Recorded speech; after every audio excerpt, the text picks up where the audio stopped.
Muito boa noite. Estamos ao vivo, hoje, dia 24 de abril do ano de 2024, no canal Escola da Vida Maior. Eu sou o administrador do canal aqui no YouTube. Também temos um perfil no Instagram,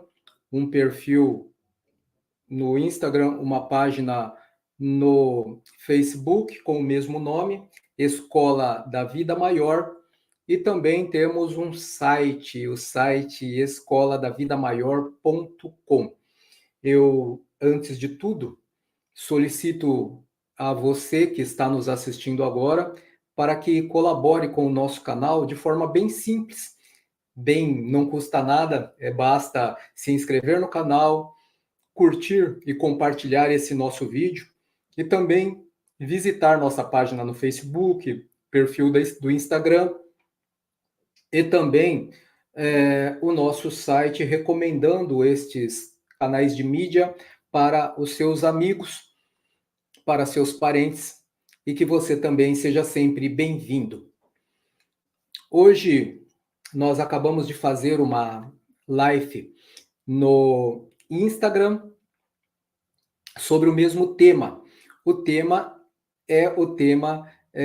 baseado no artigo que nós acabamos de publicar ontem. Fizemos algumas revisões no dia de hoje, revisões ortográficas ou conceituais, para que houvesse um sentido bem claro, bem apropriado aos nossos leitores. O tema que nós utilizamos, ou que nós apresentaremos hoje, é o mesmo nome do artigo. Será o ectoplasma um fluido vital? É lógico que este título de artigo ele foi baseado em o livro, de Matteo Tubino, que tem o nome de Um fluido vital chamado ectoplasma. E nós decidimos tratar do assunto hoje porque nos foi despertado o interesse após uma reunião espírita em que se mencionou a ectoplasmia, mas em que o propósito da discussão ou da reunião não estava relacionado a este tema e, portanto, nós não tivemos a oportunidade de debater mais a este respeito. Então, como os nossos canais estão aqui justamente para que nós possamos trazer informações que não são resolvidas ou que não são discutidas habitualmente no nosso seio social, sobretudo neste caso espiritista, nós decidimos então fazer algumas pesquisas e trazer, baseado nestas pesquisas, o nosso entendimento, compartilhar o nosso entendimento. Desta maneira, nós leremos algumas partes do nosso artigo e também discutiremos outras questões. A primeira questão é sobre a própria doutrina espírita. Já fizemos um vídeo recentemente a respeito das estruturas da doutrina espírita. Não profundamente, não nos aprofundamos tanto neste conceito de estrutura da doutrina espírita, mas fizemos questão de ressaltar que quando falamos de doutrina espírita e o seu tríplice aspecto estruturante, nós sempre falamos ou dizemos nesta ordem: a doutrina espírita se estrutura em ciência, filosofia e religião. Vocês, muito possivelmente, nunca ouviram ou disseram que a doutrina espírita é estruturada em religião, filosofia e ciência, ou em filosofia, religião ou ciência. De sorte que vocês nunca viram, é provável que não, salvo alguém que não se apropria da forma, do mesmo posicionamento, da mesma colocação dessas palavras que está inculpida nas obras básicas, salvo esta intercorrência, porque quem se apropria da forma que está escrita, sempre dirá ciência, filosofia e religião. Desta maneira, o que eu queria pôr em reflexão agora, neste primeiro momento, é por que a ordem é essa? É casual? É despretensiosa? Ou existe um porquê? O porquê, já adianto, está lá em o livro A Gênese. Então, se quiserem entender onde se encontra a Gênese, basta vocês darem uma olhadinha depois aqui na descrição, que eu vou deixar algumas referências bibliográficas sobre aquilo que eu estou falando. Outras eu direi ao vivo, mas procurarei sempre colocar na descrição. Então, lá em o livro A Gênese, Kardec diz, utilizarei as minhas palavras, o seguinte: quando o Espiritismo disser outra coisa diferente da ciência, fique com a ciência. Quando o Espiritismo disser outra coisa diferente da ciência, fique com a ciência. Por que Kardec disse isso? Porque toda a filosofia que ele trouxe ou descortinou através das suas pesquisas, e toda a religião que foi trazida honrosamente, e nós devemos deferência aos espíritos enviados pelo Senhor Jesus, que é a falange do Espírito de Verdade, ela era apropriada, assim como a própria passagem do Mestre, para aquele tempo, para as consciências daquele tempo. Não poderia ser dito nem mais, nem menos. Não foi assim que o Cristo se referiu quando ele disse: eu não vos deixarei sós, por conta do temor dos discípulos. Eu rogarei ao meu Pai e ele enviará um outro consolador, o Espírito de verdade que o homem ainda não conhece e não vê. O que ele quis dizer com isso? Que, por hora o que eu posso falar é isso. Não adianta eu me aprofundar mais sobre as verdades da vida, as quais eu já conheço, para as mentes ainda imaturas ou infantilizadas em grande parte daquela época, que representava a humanidade daquele período, a humanidade terrena daquele período. Então, o que ele fez foi resumir, a dar ou apresentar a nós as revelações que eram passíveis de impressão nas almas humanas e que poderiam, a partir daí, evoluírem em intelectualidade e moralidade. E é desta forma que, cumprindo a sua promessa, ele enviou o Espírito de Verdade para que assessorasse, auxiliasse Kardec.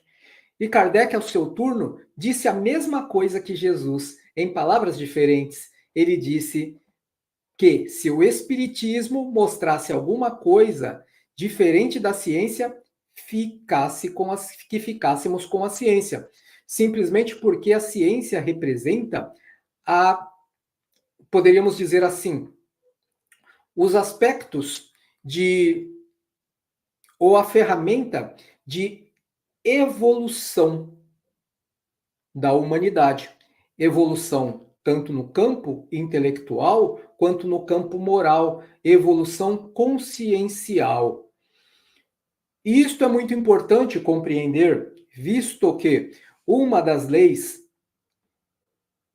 divinas ou naturais é a lei do progresso.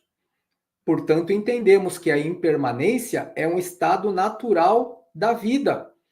Tudo se modifica a todo instante. Quando nós estalamos o dedo, esse tempo já passou e outro tempo virá. Os aspectos, as circunstâncias, o contexto do momento em que eu estalei o dedo são totalmente diferentes do outro. Ah, mas eu não estou vendo nada diferente a partir do momento que você estalou o dedo. Olhe os ponteiros do relógio. Já se modificaram. E alguma outra coisa, além da nossa percepção, também está a se modificar. Contudo, nós não vemos, porque as nossas percepções estão limitadas as nossas percepções estão limitadas às nossas propostas de vida. Se eu quero saber mais, eu estudo mais. Se eu não me interesso em saber mais, eu não estudo nada. Então, a minha proposta de vida é me manter assim, num determinado momento, e noutro momento, ou para outra pessoa, a proposta de vida é se movimentar em conhecimento, em sabedoria. Para a doutrina espírita, portanto, não deve ser diferente. Eu diria que até pode ser diferente, mas não deveria ser diferente. Nós deveríamos sistematicamente, continuadamente, buscar conhecimento. Quando nós não fazemos isso, estamos naquele primeiro estágio, ou naquela primeira circunstância ou condição. Fazer o que eu aprendi enquanto práticas espíritas é o que eu vim fazer aqui. Já aprendi e vou fazer isso a vida toda. Doar, portanto, ou doarei, portanto, sempre o mesmo. A questão é que uma frase atribuída a Albert Einstein diz que insanidade é fazer sempre a mesma coisa e esperar resultados diferentes. Se eu quero servir melhor, portanto, eu devo, aliás, me aprimorar continuamente, estudar mais, experienciar mais, verificar em a minha casa espírita quais são as coisas que estão funcionando bem, para que eu possa replicar a prática e obter o resultado favorável. Ou então, observar as coisas que não estão fluindo de acordo com o resultado pretendido e tentar estudar e entender como eu posso modificar isso para melhor. Então, tanto no aspecto da positividade, quando tudo flui bem, quanto no aspecto da não fluidez de acordo com a minha expectativa, ambos os cenários deverão ser estudados continuamente, para que nós tenhamos resultados sempre adequados. Perfectibilidade? Pouco provável, mas resultados os mais adequados possíveis. Nós, portanto, entendemos que, nestes cenários de habilidades, a questão de o estudo dos fluidos é algo que deva também ser considerado dentro do aspecto do entendimento, porque os fluidos em si, eles encerram uma gama de fenomenologias que estão ainda longe do alcance da nossa compreensão, mas outro tanto está dentro da nossa compreensão. E aí que nós vamos começar a adentrar a questão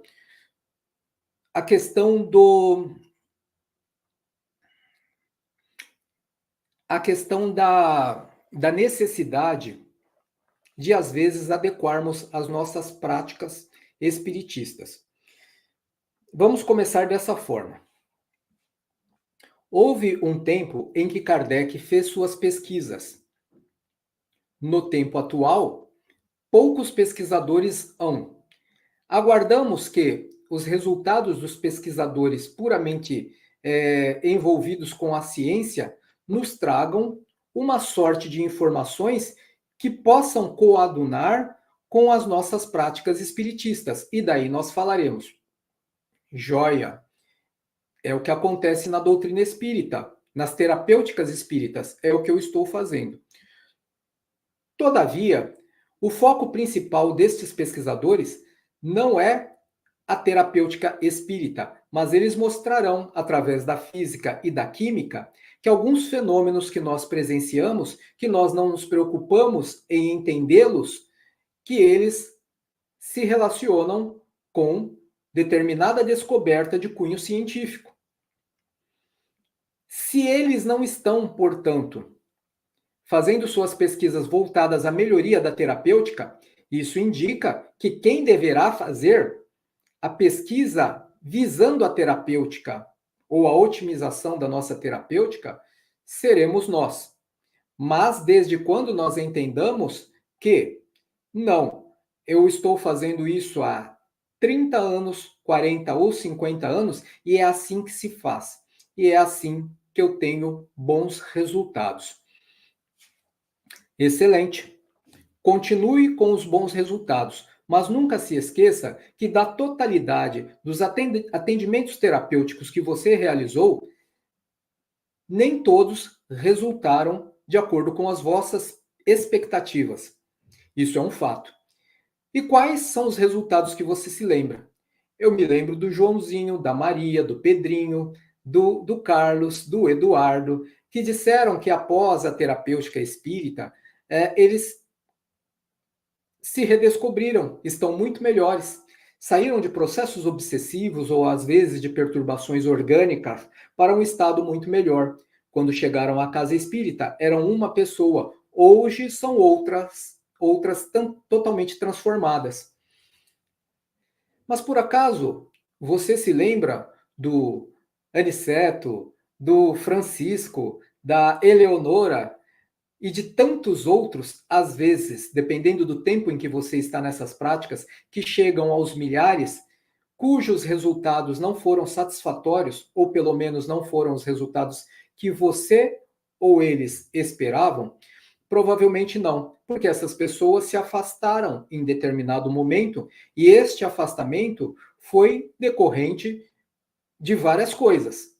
Eu posso dizer, ou posso imaginar que, se afastou, é porque está melhor, é porque melhorou. Se afastou, é porque não entendeu a proposta. Se não melhorou, é porque não fez a sua parte. Então, nós sempre estamos ou estaremos delegando a responsabilidade para um resultado que não foi plenamente satisfatório ao outro. E nós nunca paramos para pensar se não melhorou ou se afastou, é porque eu deixei de fazer alguma coisa. E creio que aquele que diz estar disposto a um trabalho de boa vontade, trabalhar com boa vontade, eu creio que este deva ser o pensamento reinante. O que eu deixei de fazer? O que eu poderia fazer melhor? Como eu poderei adquirir a competência para fazer melhor? O estudo, o desenvolvimento científico. Quando falamos de ciência, portanto, nós não estamos falando que devemos esperar que outros assumam as rédeas, que os grandes pesquisadores assumam as rédeas das transformações que envolvem o nosso cenáculo de terapêutica, que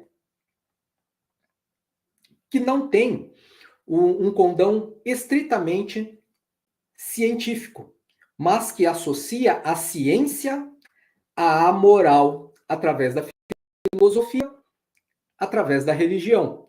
E é isso que dá qualidade, faz o diferencial entre a nossa terapêutica espiritista e as demais terapêuticas. Nem melhor, nem pior. Apenas diferente, apenas oferecendo um diferencial que vai dos aspectos da equilibração e harmonização física para além, que vai dos aspectos da equilibração psicoemocional para além.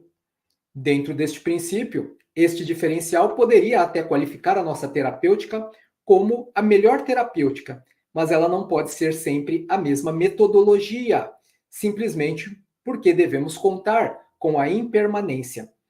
As pessoas da época de Kardec são outras pessoas, mais intelectualizadas, mais moralizadas. E estas pessoas perambulam no plano terreno e no plano espiritual.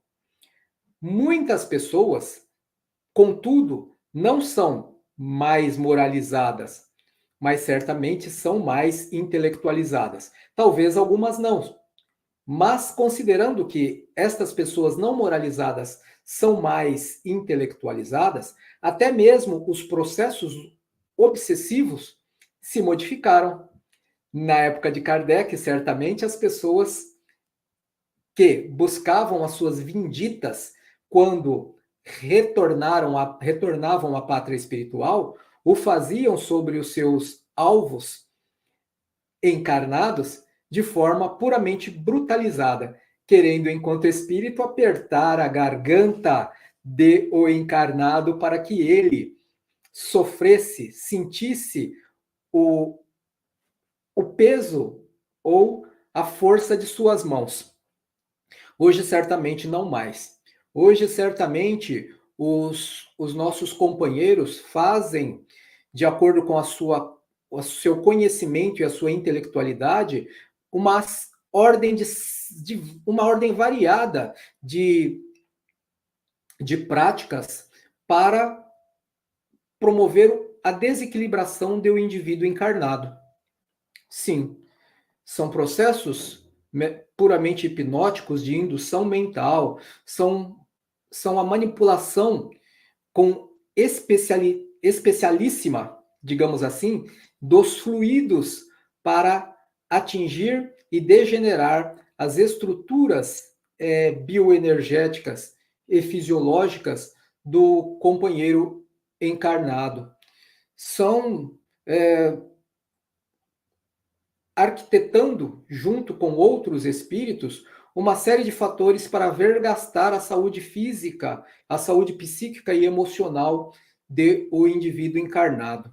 Então, a nós outros, se estes conhecem bem os fluidos, se conhecem os processos indutivos que levam a mente ao desequilíbrio, nós temos que acompanhar, é aí que reside a questão da impermanência, esta evolução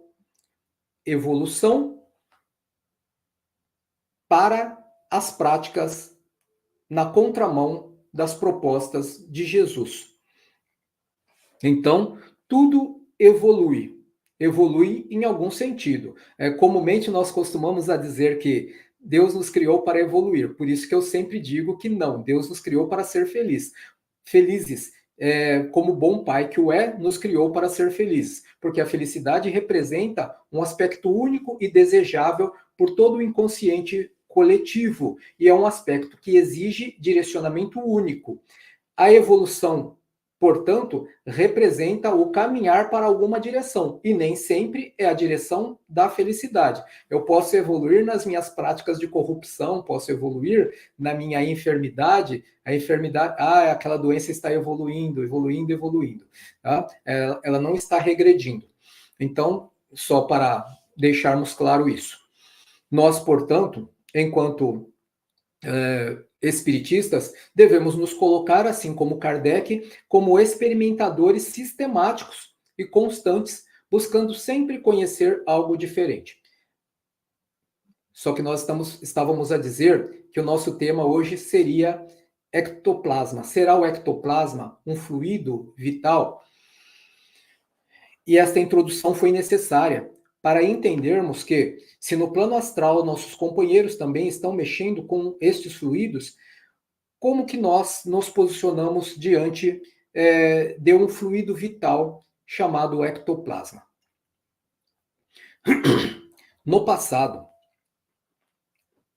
recente do Espiritismo, sobretudo no Brasil, nós nos acostumamos a nos referir ao ectoplasma como o fluido indispensável para as manifestações físicas de variada ordem, seja a materialização de espíritos ou de objetos. Contudo, nós lembramos que hoje, atualmente, estes médiums de efeitos físicos, grandes doadores, potenciais doadores de ectoplasma, eles já não se encontram, pelo menos não com tanta facilidade entre nós. Talvez não tenhamos notícias. exista um aqui, outro lá.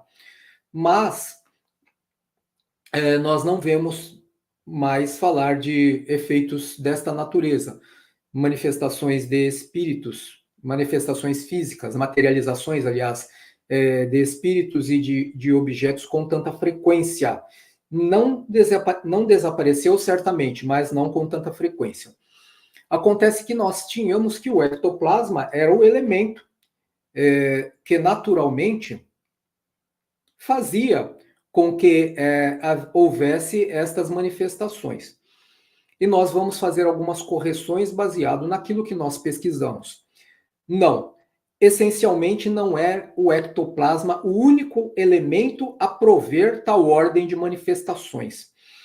E justificamos isso, primeiramente, dizendo que esta manifestação, este fenômeno, era um fenômeno mediúnico, fenômeno de materialização. Quando falamos de fenômeno mediúnico, nós falamos de intercâmbio entre o mundo corpóreo e o mundo incorpóreo. Portanto, para que se produzisse tal fenômeno, seria necessário que houvessem duas inteligências, uma encarnada e outra desencarnada.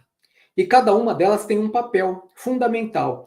O encarnado poderia até ser um médium inconsciente, porque o seu papel era apenas orgânico, de exudar, se é que este termo está correto, ou exalar o ectoplasma, enquanto a manipulação do fluido era feita pelo desencarnado, que a este fluido acresceria outros de seu conhecimento. Quais são? Nós não sabemos. Por que nós não sabemos? Porque nós nos maravilhávamos em registrar e mostrar aqueles fenômenos, o registro daqueles fenômenos, mas não nos preocupamos muito em pesquisar como acontecia realmente este fenômeno. Através dos registros, poderíamos sim, através dos testemunhos, chegar a novas conclusões, mas poucas pessoas se interessaram em fazer isso. Portanto, nós perdemos uma grande oportunidade naquela época de aprendermos um pouco mais sobre os fluidos. Todavia, isso são águas passadas. Como dissemos, este estalar de dedos, esse tempo já passou. E o tempo é valioso. O tempo é a coisa mais preciosa que nós temos. O tempo é ouro. Portanto, é que nós concitamos a todos entenderem que eu deva aproveitar o momento em que eu estou vivendo, as oportunidades da minha casa espírita para coletivamente estudar, pesquisar e concluir. Quando, portanto, nós falamos de fluido, temos que necessariamente, e fluido e do ectoplasma, temos necessariamente que compreender que o ectoplasma é o mesmo fluido vital que Kardec se referiu em a questão número 65 de O Livro dos Espíritos. Porque quando é perguntado sobre o princípio vital, a resposta é que este princípio vital, ele é o mesmo. E quando falamos de princípio vital, não estamos a falar do princípio inteligente, estamos falando de vitalidade. Vendo a resposta, isso fica bem claro. Num primeiro momento, poderemos até entender que a pergunta está relacionada ao princípio inteligente, princípio da vida inteligente, da vida orgânica. Mas não, ele está falando do fluido, porque a resposta é que este princípio vital é o fluido vital que todos os seres possuem, todos os seres orgânicos possuem este mesmo fluido vital e que ele é a derivação do fluido universal. Ponto. Kardec, portanto, se refere em As Obras Básicas a este fluido vital como fluido magnético, como fluido elétrico animalizado. Fluido elétrico animalizado. E o ectoplasma é energia animal, como Mesmer definia o magnetismo. Um fluido animal. E quando nós falamos de magnetismo, nesta mesma questão, Kardec mostra, de acordo com a resposta, que é dito que este fluido vital é o fluido magnético. Mesmer, magnetismo animal, fluido elétrico animalizado.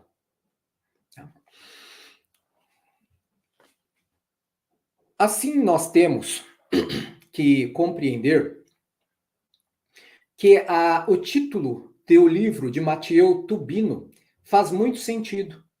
E ele mesmo se refere a este fluido, fluido animalizado, elétrico animalizado, fluido magnético, fluido vital, ectoplasma, como sendo a mesma coisa, de acordo com seus estudos.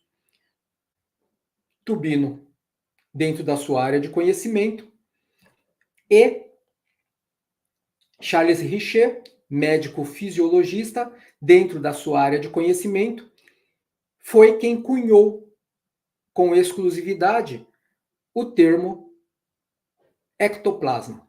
Em nenhuma obra do Espiritismo, nenhuma obra da codificação, Kardec utilizou o termo ectoplasma. Sempre foi fluido magnético, fluido elétrico magnetizado, fluido vital, outras vezes fluido nervoso. Deu para entender? Tudo está dentro de um mesmo contexto. Para adiantarmos, porém, dizemos que, passado o tempo das materializações, porque tudo evolui, os médiuns evoluíram, saíram da fase das puras manifestações físicas para uma mediunidade mais sublimada, porque também se transformaram intelectualmente e moralmente no campo da inteligência e dos sentimentos. Assim, esta ordem de manifestação puramente, que demandava puramente uma exudação de fluidos de origem animal, hoje elas são mais úteis porque elas regem o intercâmbio necessário para o progresso moral.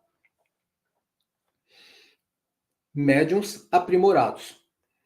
Ainda assim, os fluidos existem, porque lá na lição, ou na questão 65, disse que o fluido vital é próprio de todos os seres orgânicos. Nós ainda possuímos ectoplasma, porém sem a capacidade de grandes doações. Lembrando que o doador sempre ficava vergastado em suas condições. Por isso que ele fazia essa doação, via de regra, inconsciente, para que não sofresse demasiadamente do ponto de vista orgânico, do ponto de vista da sua vitalidade. Hoje, a mediunidade é mais útil. E, assim, nós ainda possuímos esta vitalidade, senão não estaríamos aqui falando, né? Estaríamos desencarnados porque o organismo biológico teria perdido o combustível.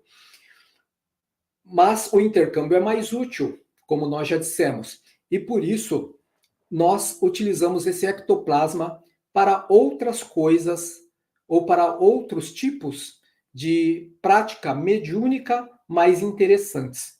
Onde nós poderemos utilizar este intercâmbio ou este ectoplasma? Tanto nos trabalhos de desobsessão, onde ocorre muitas vezes um processo terapêutico para com o desencarnado, na forma de uma recomposição de um membro afetado, ferido ou amputado, na forma da geração ou criação de elementos fluídicos, ou uma flor, uma flor, uma rosa, um painel, ou alguma coisa que possa remeter ao despertar do espírito sobre a jornada para a felicidade que ele interrompeu em algum momento e que ele deverá recobrar ou retomar esse curso em busca do equilíbrio, da harmonia, que é a plenitude ou felicidade. Também podemos usar nos trabalhos, e aí que eu gostaria de mostrar a necessidade de estudo de empenho nos trabalhos propriamente de cura física. Eles ainda existem em vários locais, mas eles estão se tornando mais raros nas casas espíritas simplesmente porque entendemos que precisamos de dois elementos. ou de um doador em potencial de ectoplasma, ou então de um médium inconsciente para trazer as orientações de um espírito com experiência em medicina ou outra terapêutica que nos fuja ao entendimento e à compreensão.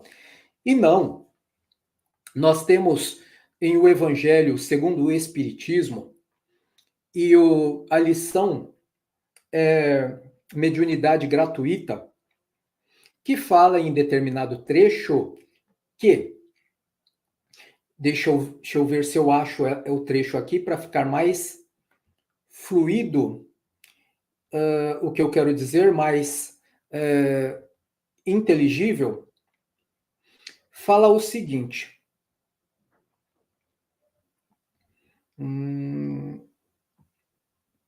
Tá. Fala aqui o seguinte, que o médico dá o fruto de seus estudos, feitos muitas vezes à custa de sacrifícios penosos. O médico. Daí ele fala do magnetizador. O magnetizador dá o seu próprio fluido. O magnetizador dá o seu próprio fluido. Por vezes, até a sua saúde. Então, saúde está falando do quê? De fluido vital. E o magnetizador não é aquela pessoa que cura? Então, este fluido vital é o mesmo ectoplasma que estamos falando. Lembrando que Richer cunhou o termo ectoplasma simplesmente porque era médico fisiologista. E dentro daquele pequeno aspecto que ele estudou de um determinado fenômeno, ele achou por bem que o termo para aquele elemento fluídico deveria ser ectoplasma. Correto? Mas continuando, ele ainda diz o seguinte: podem ambos, tanto o médico quanto o magnetizador, pelo sacrifício particular, por preço aos seus atendimentos. Então, o magnetizador que cura, ele pode cobrar. O médico que estuda, ele pode cobrar. É o fruto do seu trabalho. Aí nós diríamos, não, eu não concordo com a cobrança dentro deste aspecto. Talvez eu também não concorde no caso do magnetizador, tá?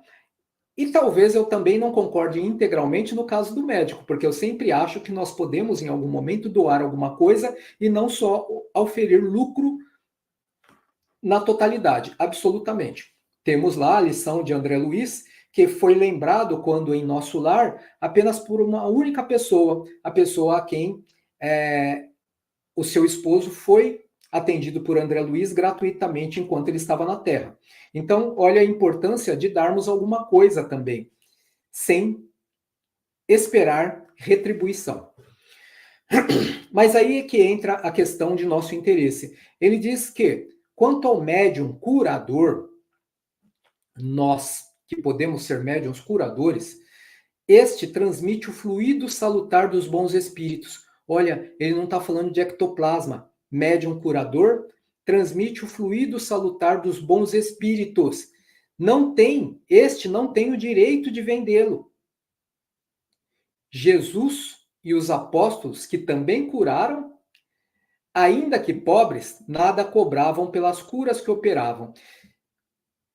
E veja bem, se nós decidirmos, portanto, criar um trabalho de cura dentro da nossa instituição espírita, nós não precisamos de um grande doador de ectoplasma.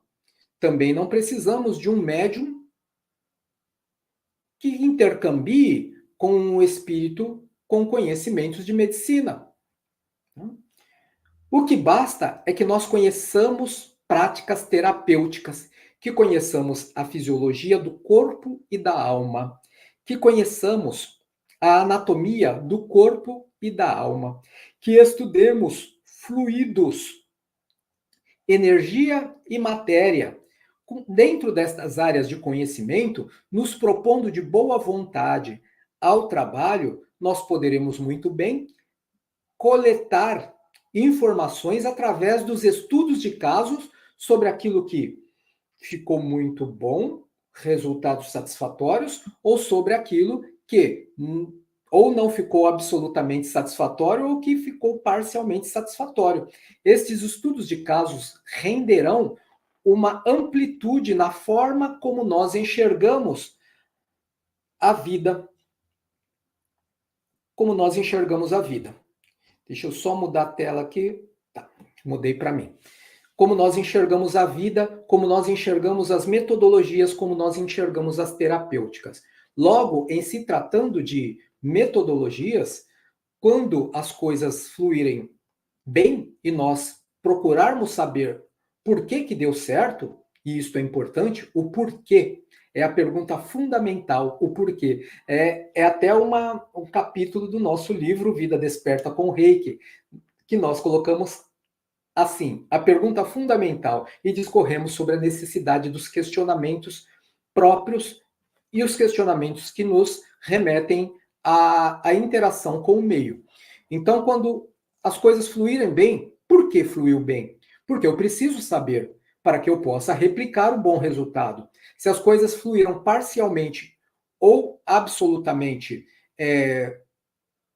indesejáveis, eu deva saber também, procurar estudar e entender o porquê não fluiu como eu programei, para que eu possa evitar a repetição desta condição, ou que eu possa aprimorar a minha metodologia. O problema reside quando nós estamos espiritistas há tanto tempo fazendo sempre as mesmas coisas e achamos que não existe outro caminho. Enfim, deixamos de dar sequência àquilo que Kardec propôs: ciência, filosofia e religião. Enfim, matamos a ciência e praticamos a filosofia e a religião. E sem ciência, nem nós evoluímos, nem conseguimos auxiliar, pelo menos não com todos os recursos que dispomos, o desenvolvimento alheio. Porque não desenvolvemos, não nos desenvolvemos. Então, somente doamos aquilo que possuímos. Se possuímos conhecimento vasto em filosofia e religião, se praticamos amplamente a filosofia e a religião, ótimo, perfeito. Mas não doaremos nada além disso, nada mais aprimorado. Sempre o mesmo, o mais do mesmo. Existe uma crítica sobre isso?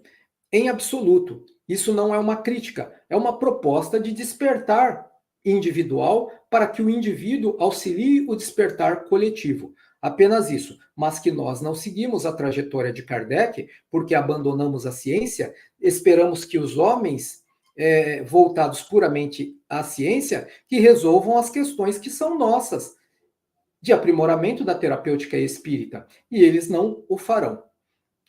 Lembram que nós dissemos que muitos evoluem intelectualmente,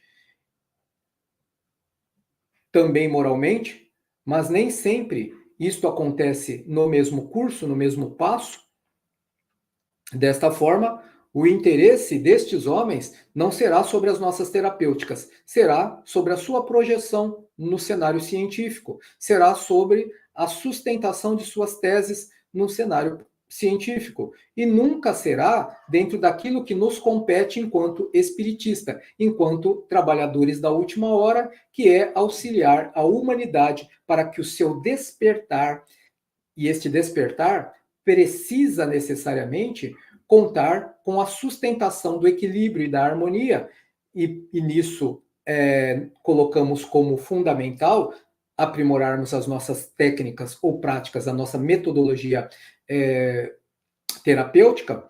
Então, nós precisamos fazer com que estes indivíduos despertem o mais rápido possível, já que estamos velozmente no ciclo final da trajetória, no ciclo final daquilo que nós chamamos de transição planetária. Eu creio que sobre a questão do ectoplasma, o que nós tínhamos a falar são basicamente o seguinte. Vamos contextualizar. Primeiro, ectoplasma é um fluido comum a todos os seres orgânicos. Segundo, não temos mais tantas pessoas com disposições para exudar este fluido chamado ectoplasma de forma tão avolumada quanto antes, mesmo porque isso gerava uma debilidade ou uma carência física para o indivíduo. Terceiro, o ectoplasma não serve apenas para materializações de espíritos e também para materialização de objetos. Ele serve para N situações, e uma delas é a cura.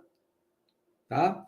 Então, quarto, em se tratando de cura, nós podemos criar grupos bem estruturados dispostos à cura, sem termos à frente uma liderança que seja um médium de incorporação inconsciente de um espírito com habilidades médicas ou terapêuticas. E assim, cada um de nós poderá doar a seu turno um quantum de ectoplasma, ou fluido vital, ou vitalidade, para recompor ou regenerar as estruturas biológicas a nível molecular, células, órgãos e sistemas, e também na sua contraparte espiritual, que são as camadas sutis da matéria, sem desgaste excessivo de cada um de nós. Aliás, quando nós pegamos o livro de Edgar Armond, que eu considero uma das obras mais significativas, uma das contribuições mais significativas dele, que é Passes e Radiações, Métodos Espíritas de Cura, lá no capítulo 8º, nós temos o estudo dos fluidos, e Armond não fala em ectoplasma, ele usa as mesmas denominações que nós vimos na questão número 65, do Livro dos Espíritos. Ele fala de fluido elétrico, fluido animalizado, de fluido magnético. E ele se refere que esses fluidos são os fluidos curativos. Deixe-me ver se eu consigo achar os termos que ele emprega nesta conclusão aqui. Tá. Ele fala aqui o seguinte, que o termo fluido é um termo genérico para designar a força operante das curas. Grave bem. Fluido é um termo genérico para designar a força operante das curas nos tratamentos pelos passes e nas operações mediúnicas. Tá? Então, ele fala de termo genérico. Nisto, portanto, o autor inclui os trabalhos comuns de efeitos físicos. Tá? Portanto, claramente ele se refere, ainda que indiretamente, ao ectoplasma, como sendo o mesmo elemento fluídico da questão número 65 do Livro dos Espíritos. Ele não fala que em nenhum momento é necessário que tenha uma pessoa com capacidade exponencial de doação de fluido. E ele também não fala, em nenhum momento, que deva, para os trabalhos de cura, ter um médium capacitado a intercambiar com o espírito terapeuta ou médico. Eu espero que, desta forma, eu tenha conseguido contribuir, não para a mudança de entendimento, mas para que haja uma transformação na sua vida, na sua mente, no seu coração, para a busca de melhor entendimento, baseado nas tuas próprias pesquisas. Deixo, portanto, algumas referências bibliográficas, como o livro Perispírito, de Zalmino Zimmermann, que este livro fala não tão especificamente sobre uma das camadas importantes relacionadas a esta doação da nossa reserva, do nosso reservatório fluídico, que é o duplo etérico. Então, o duplo etérico é este reservatório de fluido vital ou de ectoplasma. Talvez, não me recordo porque há muito li este livro, Zalmino Zimmermann tenha utilizado mesmo o termo ectoplasma, ao invés de fluido vital, quando ele se referia a este reservatório de energia que é o duplo etérico. Fica para você pesquisar, Livro dos Espíritos, questão 65, Perispírito de Zalmino Zimmermann. Também um fluido chamado ectoplasma, de Mathieu Tubino. Faltou mais alguma coisa? Pesquisem também sobre Charles Richer e a origem do termo cunhado por ele, ectoplasma. Pesquisem também a questão do Barão von Reichenbach, que é a questão da força ódica, para que vocês percebam que cada um fez a pesquisa de algo que era possível se realizar com este tipo de energia, com esta energia, e cada um cunhou este fluido vital com uma nomenclatura que fazia sentido para o seu entendimento naquele momento. Eu espero que eu tenha auxiliado a vocês nesse instante. O que eu desejo: paz e luz. Tenham uma boa vida. Até a próxima.